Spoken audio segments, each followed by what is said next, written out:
ஹல்லேலூயா, ஹல்லேலூயா. உங்க வீட்டுல ரொம்ப நாளா யூஸ் பண்ணாத பொருளை எடுத்து பாருங்க, அது எப்படிப்பட்ட நிலையில இருக்கு பாருங்க.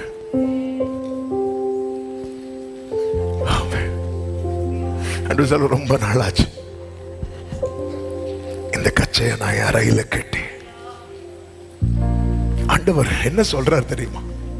நீங்கள் இடுப்பில் வைத்து சுமக்கப்படுவீர்கள், மடியில் வைத்து தாளாட்டப்படுவீர்கள். அவர் இதை மிஸ் பண்றாரு.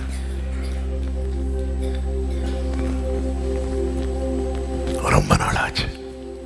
இரண்டாவது கலசம், எரேமியா 19வது அதிகாரம் 1, 2, 10, 11 வாசிக்கலாம்.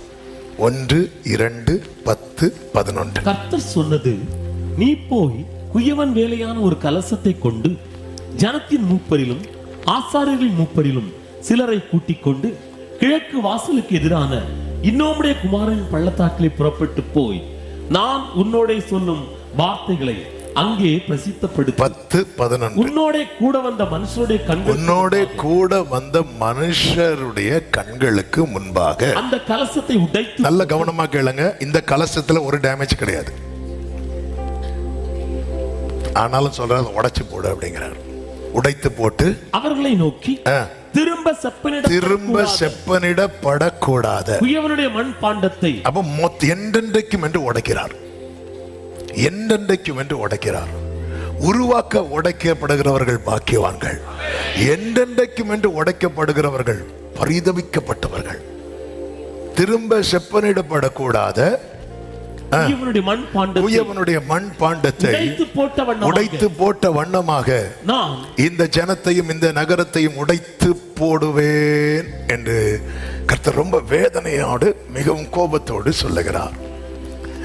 முதல்ல கச்சையை குறித்து சொல்லும் போது அது இப்பொழுது பயன்படுத்த விரும்பியும் அது பயன்படுத்த முடியல. ஏன்னா அது என்ன ஆயிட்டு? கெட்டு போயிட்டு. இந்த கலசத்தை குறித்து பார்க்கும்போது இதை பயன்படுத்த முடியும், இது பயன்படுத்த முடியும், ஆனால் அவர் பயன்படுத்த விரும்பவில்லை. அதாவது பயன்படுத்த முடியவில்லை என்கிற ஒரு நிலை இருக்குல்ல, அது கூட பயன்படுத்த முடியல போக்குதான், இல்லாம போயிடும். ஆனா பயன்படுத்த எனக்கு இந்த பாத்திரம் வேண்டான்னு உடைக்கிறார் பாருங்க. அப்படி ஒரு நிலைமை மட்டும் வாழ்க்கையில வந்துடவே கூடாது. அவன் நல்ல அப்படின்னாரு. அந்த பரிசையன்ட்ட என்ன டேமேஜிங் இருக்கு? வாரத்துக்கு 2 நாள் ஃபாஸ்டிங் இருக்கிறான். யாராவது இங்க இருக்கிறோமா? தசம பாகம் கரெக்டா கொடுக்கிறான், 10 கட்டளைகளை ஃபாலோ பண்றான். என்ன டேமேஜிங் இருக்கு? வேண்டான்ட்டார் அவரு. இது அவரை சார்ந்தது, இது அவரை சார்ந்த வேண்டான்ட்டார் அவர். எனக்கு அது வேண்டாம் அப்படின்ட்டார். அதாவது பயன்படுத்த முடியலப்பா, ஏசாவை இதுக்கு மேல ஆசீர்வதிக்க முடியலன்னு ஈசாக்கு அழுதார் பாத்தீங்களா? இது அழுகலாம் கிடையாது, முடியாது. ஆண்டவர் என்ன ஆண்டவர் கரெக்டா தானே ஆண்டவர் இருக்கு. எனக்கு பிடிக்கல இந்த கலசத்தை தூக்கி போட. அப்சலோம் என்கிற ஒருவன் இருந்தான். அப்சலோம் அவனை குறித்து சொல்லப்பட்டிருக்கிறது 2 சாமுவேல் 14:25. அவனுடைய உள்ளங்கால் தொடங்கி உச்சம் தலை மட்டும் அவனில் ஒரு பழுதும் இல்லாதிருந்தது. ஒரு சின்ன டேமேஜ் இல்லை. பைபிள்ல அவன் பழுதே இல்லாதவர் என்று சொல்லப்படுகிற ஒருவர் உண்டு. யார் தெரியுமா? இயேசு கிறிஸ்து. அதுக்கப்புறம் பழுது இல்லைன்னு சொல்லப்பட்ட ஒரு மனுஷன் உண்டுனா யாருதான்? வேண்டான்ட்டாரு. எனவேதான் தேவ பிள்ளையை புரிந்து கொள்ள வேண்டும். அவர் நம்மை தெரிந்தெடுக்கிறார்னா ஒரு கூட்டம் ஞானிகளை வேண்டாம் சொல்லி இருக்கிறார். ஆமென். பலவீனமானவர்களை தெரிந்தெடுத்து பலமுள்ள நிறைய வேண்டான்ட்டார். ஹல்லேலூயா. நம்ம லைஃப்ல அதாவது நான் ஒன்றுக்கு உதவாம கெட்டு போன கச்சையாய் அதுவே தாங்க முடியல. ஆனா இது எனக்கு புரியவே இல்லை.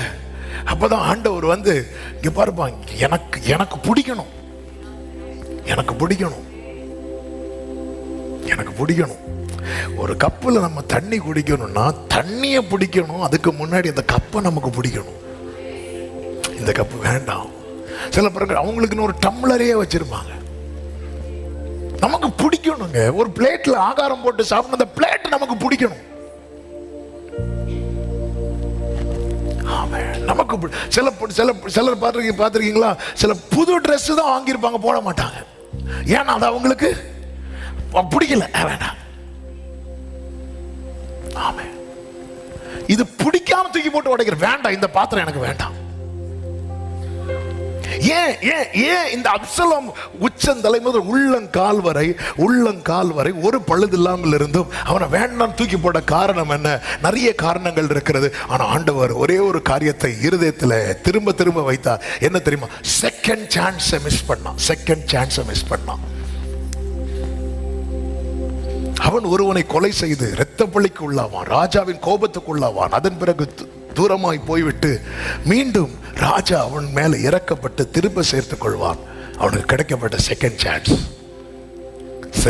சான்ஸ் கிடைத்தும் மீண்டும் அதையே செய்யலாம். அவன் தான் செய்த தவறை குறித்து கொஞ்சமும் அவன் என்ன செய்யவில்லை, மனஸ்தாபப்படவில்லை.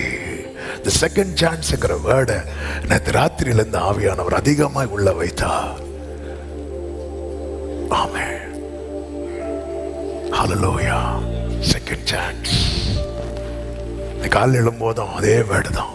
அப்சலோமை பாருங்க, நிறைய நம்ம நினைக்கிறோம் நாங்க நல்ல ஜெபம் பண்றோம், எல்லா மீட்டிங் அட்டெண்ட் பண்றோம், எல்லாமே இனி அவருக்கு பிடிக்கணும், அவ்வளவுதான். அவருக்கு பிடிக்கணும். செப்னா என்கிற ஒருவன் இருந்தான். செப்னா ஹல்லேலூயா. எசேக்கியா அரண்மனையில ஒரு முக்கியமான பொறுப்பில் இருக்கிறவன், அரண்மனை விசாரிப்புக்காரன், பேலஸ் ஸ்டூவர்ட், அட்மினிஸ்ட்ரேட்டர். இன்னும் சொல்லணும்னா அங்க இருக்கிற எல்லா மினிஸ்டர்ஸுக்கும் டாப்ல இருக்கிறவர். நம்ம ஊர்ல பிரைம் மினிஸ்டர் சொல்லணும்னா அந்த காலத்துல எசேக்கியாவின் அரண்மனையில பிரைம் மினிஸ்டர் யார் அப்படின்னா இந்த செப்னா. இந்த செப்னாவுக்கு கர்த்தர் சொன்ன வார்த்தை என்ன அப்படின்னா, ஏசாயா 22வது அதிகாரம் ஆண்டவர் சொல்லுகிறார். ஆமென், கர்த்தருக்கு மகிமை உண்டாவதாக. ஹல்லேலூயா. ஆமென். 19 முதல் வாசிக்கலாம். உன்னை உன் நிலையை விட்டு துரத்தி விடுவேன், நீ பிடுங்கி போடப்படுவாய். இல்கியாவின் குமாரனாகிய எலியாக்கிம் என்னும் என் ஊழியக்காரனை நான் அழைத்து உன் வஸ்திரத்தை அவனுக்கு தரித்து உன் கச்சையால் அவனை இடைக்கட்டி அதிகாரத்தை அவன் கையிலே கொடுப்பேன். அவன் எருசலேமின் குடிகளுக்கும் யூதாவின் வம்சத்துக்கும் தகப்பனாய் இருப்பான். தாவீதுடைய வீட்டின் திறவுகோலை அவன் தோளின் மேல் வைப்பேன். சிம்பிளா சொல்லணும்னா, இதுவரை இந்த கீயெல்லாம் ஓன்ட்ட இருந்துச்சு, இனி கீயெல்லாம் யார்கிட்ட இருக்கும் தெரியுமா? எலியாக்கிம் கிட்ட இருக்கும். ஏன் ஆண்டவருக்கு பிடிக்கல இந்த செப்னாவை? இந்த செப்னா என்ன பண்றானா, 15-16 வசனங்களிலே 15 வாசிங்க. சேனைகளின் கர்த்தராகிய ஆண்டவர் உரைத்ததாவது, நீ அரண்மனை விசாரிப்புக்காரனும் பொக்கிஷக்காரனும் ஆகிய செப்னா. இவன் யாரு? அரண்மனை விசாரிப்புக்காரன். அப்ப மொத்த அரண்மனை கீ யார்கிட்ட இருக்கு? செப்னாட்டே இருக்கு. சில செப்னானே இப்பதானே பாக்குறீங்க, செப்னாட்டே இருக்கு. சரி, செப்புனா நீ செப்புனா செப்னாட்ட தான் இருக்கு. மொத்த அரண்மனைக்கு யார்கிட்ட இருக்கு? செப்னாட்டே இருக்கு. அது மட்டும் இல்ல, பொக்கிஷக்காரன். அப்ப கஜானா கீழே யார்கிட்ட தான் இருக்கு? செப்னாட்ட தான் இருக்கு. இவன் இதை வச்சு என்ன பண்றான் அப்படின்னா, அடுத்த வசனத்தை வாசிங்க. உயர்ந்த ஸ்தலத்திலே கல்லறையை விட்டு தன் கல்லறை. அப்ப இவனுக்குள்ள என்ன ரொம்ப ஜாஸ்தி ஆயிட்டு தெரியுமா? பெருமை.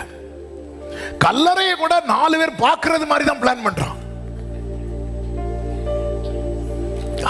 உயர்ந்த ஸ்தலத்திலே தன் கல்லறையை வெட்டி கன்மலையிலே தனக்கு வாசஸ்தலத்தை தோண்டுகிறவனை போல, நீ உனக்கு இங்கே கல்லறையை வெட்டும்படி உனக்கு இங்கே என்ன இருக்கிறது? உனக்கு இங்கே யார் இருக்கிறது? இந்த 2 கேள்வி என்னைக்குமே நமக்குள்ள எழும்பிட்டே இருக்கணும். உனக்கு இங்க என்ன இருக்கு? உனக்கு இங்க யார் இருக்கிறாங்க? ஒண்ணுமே கிடையாது, தான் உண்மை. இன்னைக்கு ஏதாவது இருக்குன்னு அவர் தந்தது, அவர் புடுங்கிட்டாருன்னா உனக்கு இங்க என்ன இருக்கு? ஆமென். ஒரு விஷயம் உங்க நெஞ்சில கை வைக்க பார்க்கலாம். நான் இந்த கேள்வியை 4 தடவை கேட்டாச்சு, அதனாலதான் நீங்களே உனக்கு இங்க என்ன இருக்கு. நம்ம இதை பக்கத்துல கேட்கறதுதான் பிரச்சனை. உனக்கு இங்க யார் இருக்கிறா? அதான் யோபு சொல்றாருல, நிர்வாணியா தான் வந்தேன், அப்போ இவன் இங்க என்ன பண்றான் அப்படின்னு இந்த வசனத்தை வச்சு ஒரு விஷயம் புரிஞ்சு கொள்ள முடியும். ரொம்ப பெருமை, ரொம்ப பெருமை. அடுத்த ஒரு முக்கியமான காரியம், இவனுக்கு இருக்கிற அதிகாரத்தை தவறாய் பயன்படுத்துறான். ஏன்னா பொக்கிஷ கீ அவன்கிட்ட இருக்கு. எசேக்கியா ஆலயத்தை பழுது பார்த்துட்டு இருக்கான். எசேக்கியா அரண்மனை விசாரிப்புக்காரன், என்ன ஒரு பொசிஷன், அவனுக்கு என்ன பண்ணலான்னு பார்த்துட்டு இருக்கிறான். எசேக்கியா பார்வையில் இவன் பெஸ்ட் அப்படிங்கிறதுனால தானே அவனை தூக்கி வச்சார். ஆண்டவர் பார்வையில் இல்லை இல்லை இல்லை. ஆண்டவர் சொல்லாரு, இங்க பாரு, தாவீதின் வீட்டு திறவுகோலை ஓன் தோல்ல இருந்து எடுத்து அவன் தோல்ல வைப்பேன். வச்சாரா? வச்சாரு. சனகரிப் அசிரிய ராஜா யூதருக்கு விரோதமா டீம் அனுப்புறான். ரப்சாகே தலைமையில அவங்க போய் நிற்கும் போது அரண்மனையிலேருந்து முக்கியமான 3 பேர் புறப்பட்டு போகிறார்கள். அதில் இந்த செப்னாவும் இருக்கிறான். ஆனால் அப்போ செப்னாக்கு ரோல் எப்படிப்பட்டதாக இருந்துச்சு தெரியுமா? ஏசாயா 36வது அதிகாரம் 3வது வசனம். 36:3. அப்பொழுது இல்க்கியாவின் குமாரனாகிய எலியாக்கீம் என்னும் அரண்மனை விசாரிப்புக்காரனும் 22வது அதிகாரத்தில் அந்த அரண்மனை விசாரிப்புக்காரனா யாரை பார்த்தோம்? அவர் மாத்தி வேணா மாத்திடுவார். இங்க யார் வந்துட்டா? ஆண்டவர் அவர் பார்வையில தன்னைத்தான் உயர்த்துகிறவன் என்று ஒருவன் காணப்பட்ட அவனை தாழ்த்துவார். தாழ்த்துகிறவனை கர்த்தர் என்ன பண்ணுவார் தெரியுமா? செய்வார், உயர்த்துவார். ஆமென். எலியாக்கீம் என்னும் அரண்மனை விசாரிப்புக்காரனும் செப்னாயினும் சம்பிரதியும் ஆசாபின் செப்னா இப்ப செக்ரட்டரி ஆயிட்டான். அதாவது நேற்று வரை செப்னா சொன்னதை யார் கேட்டா தெரியுமா? எலியாக்கும் கேட்டான். இப்ப எலியாக்கும் சொல்றதை யார் கேட்கணும்? செப்னா. எனக்கு வேணாம் உன்னை அப்படி, அதாவது தேவனுக்கு வந்து அவர் அந்த வேர்டு ரொம்ப பயங்கரமா சொல்லுவார் பாருங்க. 22:18 வாசிங்க. அவர் உன்னை உருண்டையை போல அகலமும் விசாலமான தேசத்திலே சுழட்டி, அதாவது போன தள்ளி விடுறது. சிலது பாருங்க அப்படி முன்னேறிவாங்க. அது அர்த்தம் என்ன தெரியுமா? எங்கேயாவது போய் இது அவ்வளவு அவருக்கு, அதாவது ஆண்டவரே நான் உங்களுக்கு பிடிக்காம ஆயிரவே கூடாது ஆண்டவரே. நம்ம என்ன நினைக்கிறது, நம்ம கிட்ட பழுதே இல்லை. அப்ப அடுத்து யாருதான்? நம்ம தான். தேவன் தருகிற கிருபையை தவறா பயன்படுத்தக்கூடாது. தேவன் நம்மை, அதனால் என்னைக்குமே புரிந்து கொள்ளுங்க. ஏதுக்கு அந்த வேர்டை சொல்ல வச்சேன் தெரியுமா? நமக்குள்ள என்ன வந்துடக்கூடாது? பெருமை வந்துடக்கூடாது. உனக்கு இங்க என்ன இருக்கிறது? உனக்கு இங்க யார் இருக்கிறாங்க? இன்னைக்கு ஏதாவது நீ காட்டுறேன்னா அது யார் தந்தது? யாரையாவது நீ காட்டுறேன்னா அது யார் சேர்த்தது? கூடாரவாசிகளாகும் நமக்கிங்கு வீடென்று நாடென்று. ஆமென். கூடாரவாசிகள்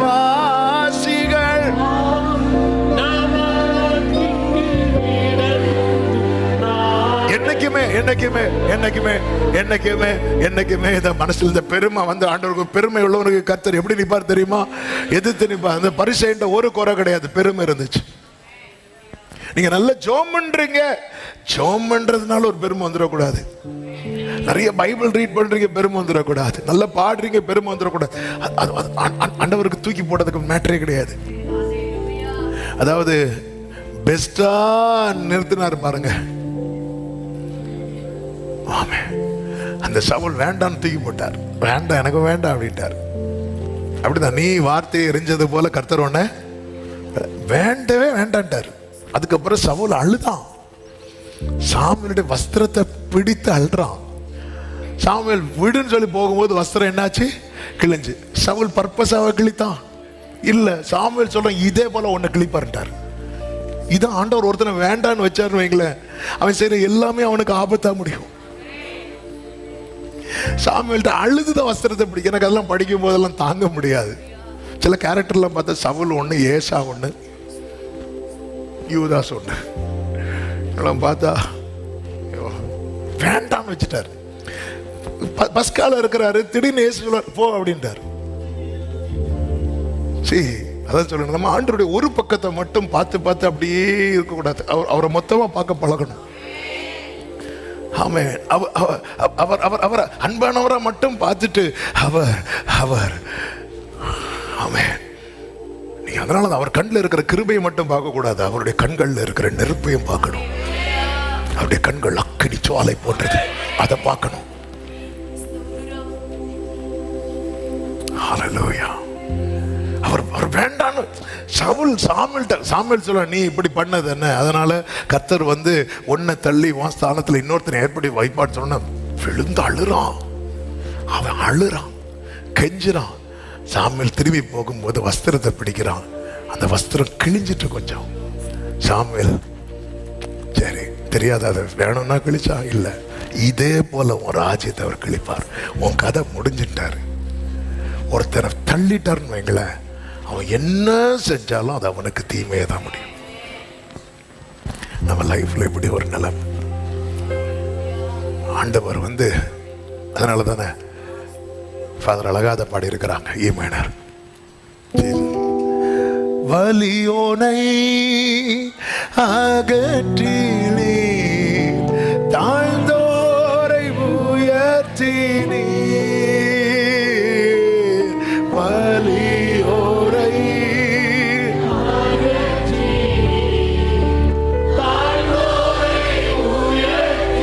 ஆமென்.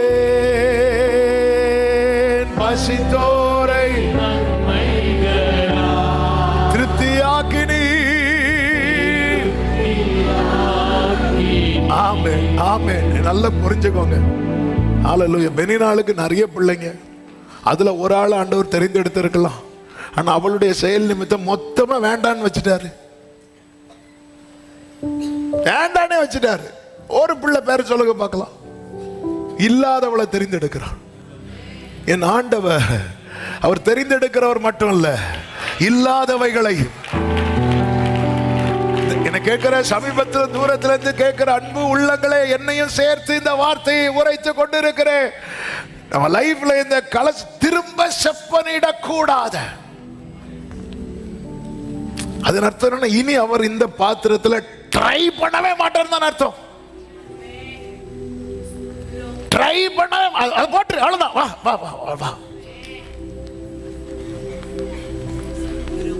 கச்சை கெட்டு போனதுனால யூஸ் ஆகல, கலசம் அவருக்கு யூஸ் பண்ண மனசு இல்லை, அவருக்கு யூஸ் பண்ண விருப்பம் இல்லை.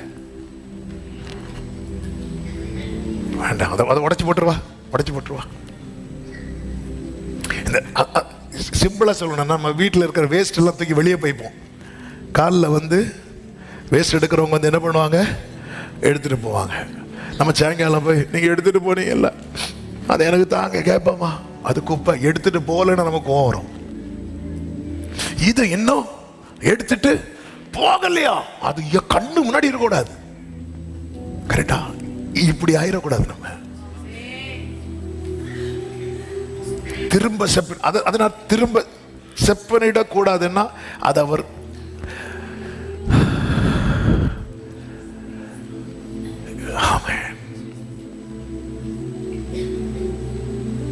மூன்றாவது களிமண். எரேமியா 18வது அதிகாரம். நீ எழுந்து குயவன் வீட்டுக்கு போ, அங்கே என் வார்த்தைகளை உனக்கு தெரிவிப்பேன். அப்படியே நான் குயவன் வீட்டுக்கு போனேன், இதோ அவன் திரிகையினாலே வனைந்து கொண்டிருக்கிறான். குயவன் வனைந்து கொண்டிருந்த மண்பாண்டம் அவன் கையிலே கெட்டு போயிற்று. அப்பொழுது அதை திருத்தமாய் செய்யும்படி, தன் பார்வைக்கு சரியாய் கண்டுபடி குயவன் அதை திரும்ப வேறே பாண்டமாக வனைந்தான். என் ஆண்டவரே, அங்க ஒரு கலசத்தை தூக்கி போட்டு உடைக்கிறீங்க, இதுவும் கெட்டுதான போச்சு, இதை ஏன் திரும்ப வனைகிறீங்க? ஒரே ஆன்சர், அந்த மண் இன்னும் திரிகையிலும் அந்த மண்ணு மேல அவருடைய கரமும் இருக்கிறது. என்னை இன்னும் வனையணும். என்னை ஆண்டவரே யூஸ் பண்ணல அப்படிங்கிறதுக்கு முன்னாடி, யூஸ் பண்ண தொடங்கினதுக்கு அப்புறம் என்னை தூக்கி போட்டுறக்கூடாது. அதனால தன் பார்வைக்கு சரியாய் கண்டபடி, ஆண்டவரே உங்க பார்வைக்கு நான் இப்போ கச்சையாவோ கலசமாகவோ இல்லை, நான் களிமண்ணா இருக்கிறேன் ஆண்டவர். ஆமா, நீங்க எல்லாம் எத்தனை வருஷம் இருக்கிறீங்க, நீங்க எல்லாம் கச்சையா இல்லப்பா. இந்த செய்தியை ப்ரிப்பேர் பண்ணும்போது, ஆவியானவர் இந்த வார்த்தைகளை தரும்போது, ஆண்டவரே நான் கச்சையாகவும் இல்லை, நான் கலசமாகவும் இல்லை, நான் கச்சையாகவும் கலசமாகவும் மாறணும்னா நான் யாரா இருக்கணும் தெரியுமா? இன்னும் நான் வரையப்படணும். என்ன ஆண்டவர் யூஸ் பண்ண மாட்டேங்கிறீங்க அப்படின்னா அதன் அர்த்தம் நான் என்ன சொல்ல விரும்புறேன்? நான் கச்சையாயிட்டேன், நான் யாராயிட்டேன்? கலசமாயிட்டேன். திரிகையில வச்சா சுத்த விடுவார், கையை மேலவே இருக்கும். தன் பார்வைக்கு நம்ம ஓகே சொல்றது வரையில, தன் பார்வைக்கு சரியானபடி. அப்ப இன்னும் என்ன சுத்த விட்டுட்டே இருக்கிறீங்கன்னா இன்னும் நான் யாராகல, சரியாகல.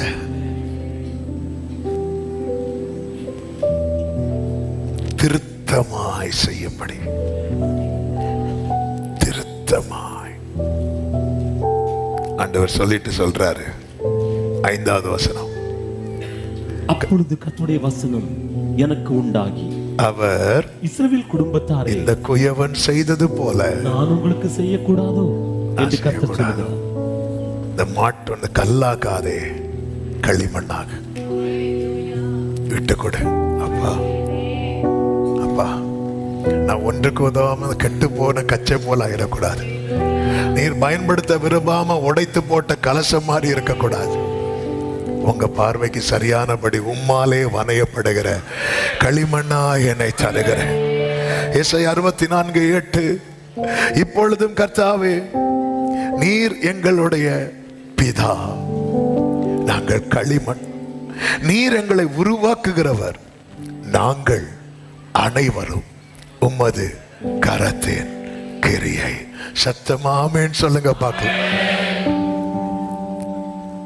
குயவனின் கையிலே களிமண்ணை போலவே என்னையும் கையிலே வைத்திட்டே நாயகா. குயவனின் கையிலே களிமண்ணை போலவே என்னையும் கையிலே தந்திட்டே நாயகா. என் சொந்த இஷ்டமோ ஏதும் வேண்டாம் நாதா, உம் நோக்கம் என்னிலே பூரணமாகட்டும். என் சொந்த இஷ்டமோ ஏதும் வேண்டாம், நோக்கம் என்னிலே பூரணமாகட்டும். இன்னும் இல்லை, நாங்கள்லாம் ரொம்ப கலசம் அப்படின்னு இருக்க போறோம். இன்னைக்கு இயேசுவின் நாமத்திலே சொல்லுகிற செய்தி, இன்னைக்கு யார் யார் களிமண்ணா கொடுக்கிறீங்களோ அத்தனை பேரை உருவாக்கும்படி அவருடைய கரம் இருக்கிறது. இந்த செய்தி ஆண்டவர் தரும்போது அதுதான். ஆமென், ஹல்லேலூயா. நீ பாஸ்டர் ஜான் சாமா என் கையில ஒன்ன தராதடா, களிமண்ணா ஒன்னத்தா. எனக்கு இன்னும் உன்கிட்ட நிறைய பார்க்கணும், என் பார்வையில இன்னும் நிறைய மாறணும். நேசர் கரத்தினில் தீமை ஏதும் உண்டோ, யாவும் என் நன்மைக்கு. இந்த குயவன் அப்படி வணையும் போது சிலது செட் ஆகாது பாருங்க. அப்ப அப்படி அந்த மண்ணை அப்படியே நோண்டுவார். பார்த்தா உள்ள ஏதாவது ஒரு இலை இருக்கும், சிலது கொஞ்சம் சில சின்ன கல் இருக்கும், அதை அப்படி சுரண்டி எடுப்பார். திரிகையில இருந்து வனையப்படுகிறதுக்கு மட்டும் இந்த பாக்கியம் உண்டு, வனைந்து எடுத்து பயன்படுகிறதுக்கு இல்லை.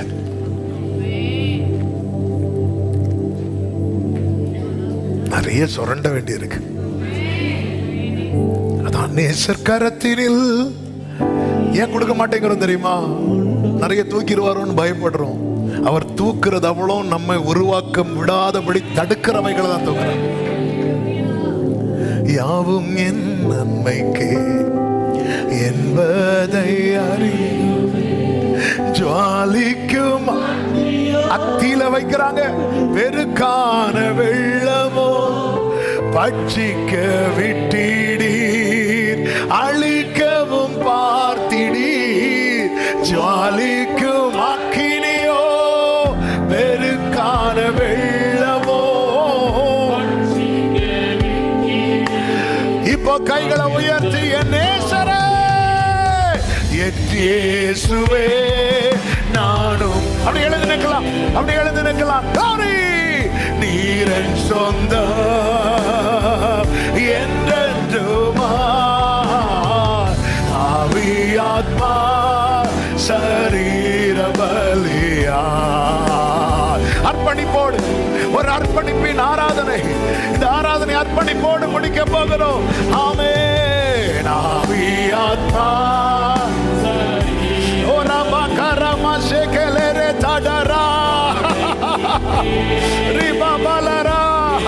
குயவனின் கையிலே களிமண்ணை போல, குயவனின் கையிலே களிமண்ணை போலவே என்னையும் கையிலே தந்திட்டே நாயகா. குயவனின் கையிலே களிமண்ணை போலவே என்னையும் கையிலே. ஆமென் சொல்லுங்க. என் சொந்த இஷ்டமோ, என் சொந்த இஷ்டமோ ஏதும் வேண்டாம் நாதா, உம் நோக்கம் என்னிலே சம்பூர்ணமாகட்டும். அப்பனே,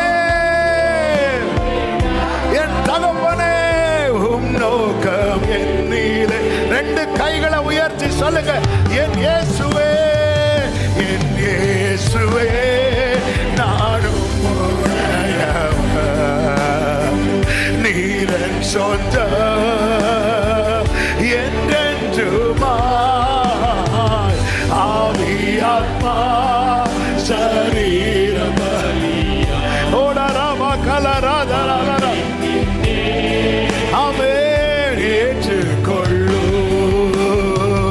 ஆவியாத்மா. ஓடரா கலமா சத்தன மக்கரோ தடரே ரிபா மலரா. ஏன் தயங்குற? கொடுக்க ஏன் தயங்குற? நேசர் கரத்தினில், நேசர் கரத்தினில் தீமை ஏதும் உண்டோ? யாவும் என் நன்மைக்கே என்பதை அறிவு. எல்லாமே நன்மைக்கு, எல்லாமே நன்மைக்குதான், நன்மைக்குதான் சகோதரா, நன்மைக்குதான் சகோதரி.